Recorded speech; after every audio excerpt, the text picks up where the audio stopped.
So hopefully I'll answer a few of those questions, and the ones that I'm especially interested in are how to really use data for behavior change, and I think I'll just use this without this mic, is how to really use data for behavior change, and then also some of the questions that were asked about how patients can really use this data with clinicians. So I came from a biomedical engineering background and then went into medicine, and I quit practicing medicine partly because I was frustrated and kind of embarrassed with the way we provided medical care. People weren't involved in the process. It was a black box. I'd see people, they'd go away, they'd come back and they say, well, I forget what you told me. I didn't think it was important. I wasn't motivated. I didn't understand it. And it was consistent. And there were no tools that I had at my disposal to change that. So that was the first part of the problem. Second part was all my buddies who were in biomedical engineering were creating great devices. They were creating all these devices that are going to measure really interesting things about your health that have a huge potential to impact it, but that I said to myself, they're going to be worthless because there's no channel for that data, not only to feed to clinicians, but more importantly, there weren't channels for that data to feed directly to patients to make it meaningful for them. So what I'm going to show you is highlighting some of the work that I've been doing with one of my colleagues, Scott, here for the past 3 years in building a platform for allowing patients to really be actively involved in decisions throughout their medical care, self-reflecting upon their data, and then engaging with others on top of that data. And a big part of that is having them involved in actionable moments throughout the course of that chronic disease in the case that we look at. So what this looks like is first a reimagining of how decisions are made and how clinicians and patients engage with data in the clinic. So normally it's a very paternalistic process where someone makes a decision for the patient leaves, they retain about 5 to 10% of what is said, and then in addition to that, they typically only fill the medications about 70% of the time, they take them properly about half of the time, so that process of just throwing decisions at people does not stick. So what if we build this information system so that the patient is actively involved in the process, that they are moving handles, adjusting sliders, they're experimenting with different choice architectures and trying to understand what the burden of testing is with that, what the potential is for benefit, but what also the potential is for detriment to their health, so that they can have agency in that decision, and that they do this with family member, friend, a physician, and a health coach, and I'll talk more about health coaches. But the goal is really that then these decisions are immediately synchronized out with devices in the patient's life, cell phones, tablets, home computers. So we see a lot of that here. We see a lot of this home tracking element of different aspects of your health, but the issue here, or the level of elevation of it, is that now it's a decision that you've made with an expert in this area. It could have been a nutritionist, it could have been your primary care doc, it could have been a rehab physician, it could be something more just on the wellness slant, but you have a partner in this process. So you track these metrics over time, we make it as easy as possible to do that, and then we build an architecture on top of this to do virtual visits so that we can call people really quickly to get help, and that could be that professional, but it could also be a family member or a friend. And the important part is it's not about the video. So the video's there, it's nice, but the really compelling part is when we can co-explore data together. So we build an architecture that is bilateral screen control, screen sharing, and screen pointing, so that when the clinician here navigates this data, points to data points, and Scott's on the other end, he can be involved in a real data-driven discourse about his data. When you try to take IT tools and then just layer a telephone on top of them, and you have no common ground for conversation, it's very ineffective at making decisions together. But when you layer it on top of this real, of this architecture that allows you to experiment, explore data, tweak different tools, and use decision support, then suddenly we're engaged in a totally different kind of partnership that then allows us to teach competencies to patients so that eventually we don't need those synchronous visits anymore, and we can transition to asynchronous care. So the real benefit there is now it's much cheaper. We don't need to schedule time.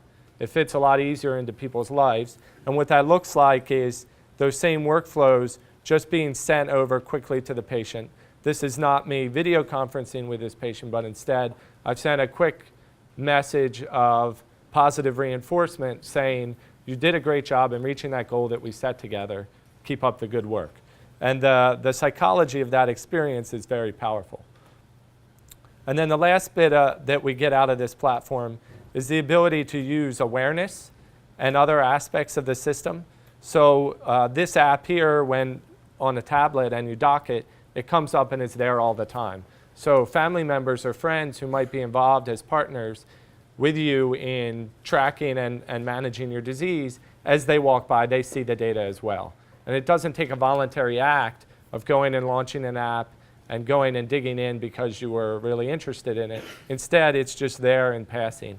And it gives them the ability to then be engaged in this process without really diving into your business to the extent that people feel an invasion of privacy. And then the last part is, my thesis is really around this concept of apprenticeship as a model for healthcare.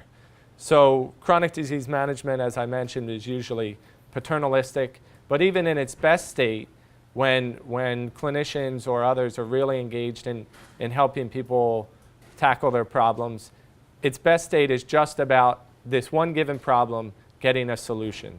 It's not about teaching people the skills in order to be able to achieve that outcome on their own.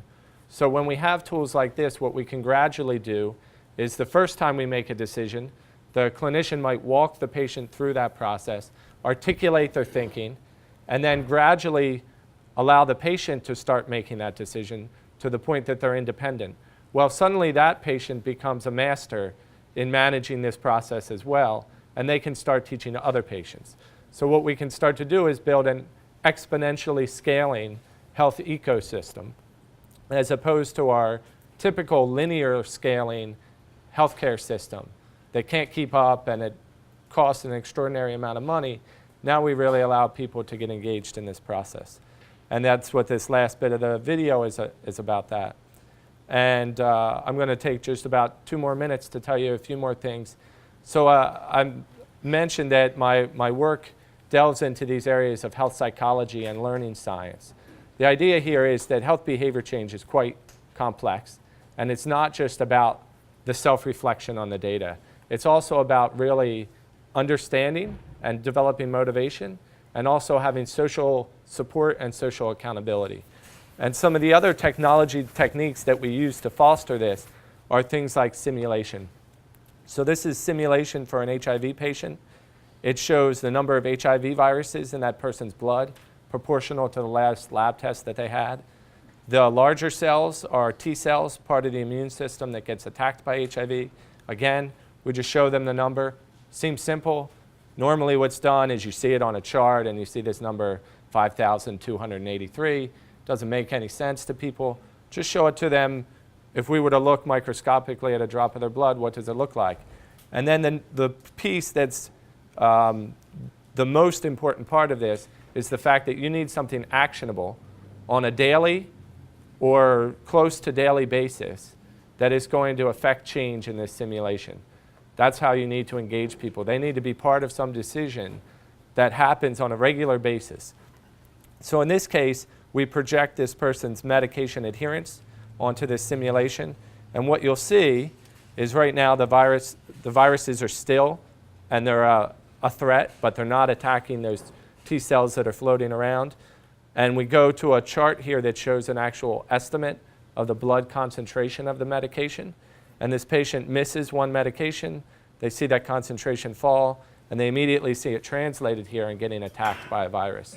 So now this not only becomes a much deeper, much more potentially eliciting a visceral response from people, potentially making them even feel sick or feel, in this case, scared a little bit. But when they have it in the state where they're fully protected, it's a sense of comfort in an otherwise very scary invisible disease. So you can't see, hear, feel, or otherwise perceive something. It's very easy to just discount it. But suddenly when you have something like this, patients would start to come to us. We didn't have to ask them questions anymore. They say, I saw myself getting attacked, and I'm going to do something about it. So that's a very different state than us trying to say it's very important that you take your medication. And then we started to get patients asking about, how do I prevent sharing this disease with other people, right? That's our goal, but this is a pull mechanism because we're engaging them. And now this becomes a common ground when we do those virtual visits. We look at it together, and we're bringing the voice of the patient to the forefront because now they have a way to really engage in it deeper. And the last thing I'll mention is that as I play some other simulation work that we've done, is that this is an open source platform that we've developed.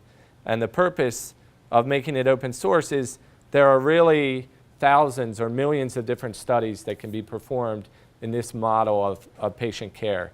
And those studies center around different incentive systems, different cultures, different studies, or different diseases, different models of the psychology of behavior change, different theories of progression, different models of who are the coaches.